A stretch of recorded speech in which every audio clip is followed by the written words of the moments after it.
अस्सलाम वालेकुम। Pakistan peoples party के सीईसी के इजलास से अहम तरीन खबर ज़राए शेयर कर रहे हैं कि पीपल्स पार्टी का काबीना में शामिल न होने का फ़ैसला, उन्होंने ये फ़ैसला किया है। बिलावल भुट्टो ज़रदारी कुछ देर के बाद सीईसी की मीटिंग से निकलने के बाद ये ऐलान भी शायद करेंगे, मुतवक्के है। ज़राए कन्फर्म कर रहे हैं कि पीपल्स पार्टी ने ये फ़ैसला किया है कि जी काबीना में शामिल वो नहीं होंगे। दूसरी जानिब जो ज़रदारी साहब हैं, आसिफ अली ज़रदारी साहब कहते हैं कि मुल्क के वसी तर मफाद में उनकी तजवीज़ सामने आई है कि नून लीग को हम सपोर्ट करेंगे हुकूमत की फॉर्मेशन में। अब अगेन मेरे ख्याल से ये एक 3P और 4P का मसला जो है, पाकिस्तान पीपल्स पार्टी पार्लियामेंटेरियंस और पाकिस्तान पीपल्स पार्टी, जो कि ज़रदारी साहब ने पहले भी कहा था कि बिलावल जो हैं वो 3P के चेयरमैन हैं, मैं 4P का चेयरमैन हूँ। तो अब फैसला जो है वो ज़रदारी साहब की राय जो है वो सामने आएगी, वो उस पे अमल दरामद होगा या बिलावल भुट्टो ज़रदारी के तजवीज़ जो है वो उसको कंसिडर किया जाएगा।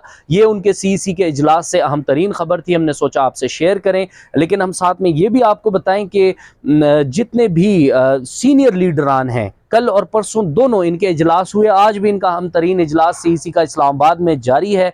और उसके अंदर तजावीज़ जो सीनियर लीडर्स हैं पाकिस्तान पीपल्स पार्टी के, उन्होंने बार बार यही चीज़ कही कि हमें एक कमज़ोर हुकूमत को सपोर्ट करने के बजाय एक स्ट्रॉन्ग अपोजिशन में जाना चाहिए। तो ये एक बहुत ही बड़ा अपसेट होगा पाकिस्तान मुस्लिम लीग नवाज के लिए। अगर पीपल्स पार्टी उनसे बैक ऑफ कर जाती है तो ऑब्वियसली PMLN जो है उनके पास मेरे ख्याल से इतने नंबर्स नहीं होंगे। इंडिपेंडेंट्स को वो कितना ले लेंगे। मरियम नवाज बार बार कहती हैं कि लोटो की जगह सिर्फ बाथरूम में होती है, गुसल खानों में होती है, लोटो की जगह बैलेट बॉक्स में नहीं होती। लेकिन अब जो है वही इंडिपेंडेंट कैंडिडेट्स के बारे में फ़ज़ाइल बयान किए जा रहे हैं कि नहीं जी, इंडिपेंडेंट कैंडिडेट्स वो इंडिपेंडेंट हैं, हमने लोटो की बात की थी। लेकिन ऑब्वियसली वो इंडिपेंडेंट PTI के कैंडिडेट्स हैं जिनको तोड़ने की कोशिश की जा रही है। अगर उसको तोड़ लेते हैं तो क्या ये नंबर गेम पूरी हो पाएगी या नहीं। लेकिन ये सीईसी का जो इजलास पाकिस्तान पीपल्स पार्टी का है उसमें अहम तरीन फैसले मुतवक्के हैं।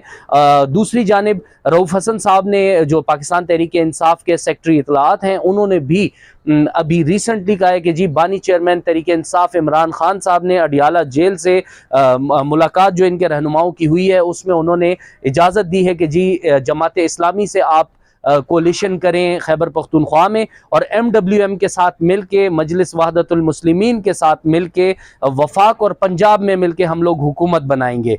तो ये अब हुकूमत साजी का जो अमल है ये कहाँ पर जा रहा है, कहाँ जाकर ख़त्म होगा, कहाँ जाकर इसको स्टॉप लगेगा, कौन हुकूमत बनाएगा, किसकी होगी कामयाबी, ये आने वाले वक्तों में ही हम जान सकेंगे। क्योंकि ऑब्वियसली जोड़ तोड़ जो है वो हुकूमत का वो अपने उरूज पर है, वो जारी है।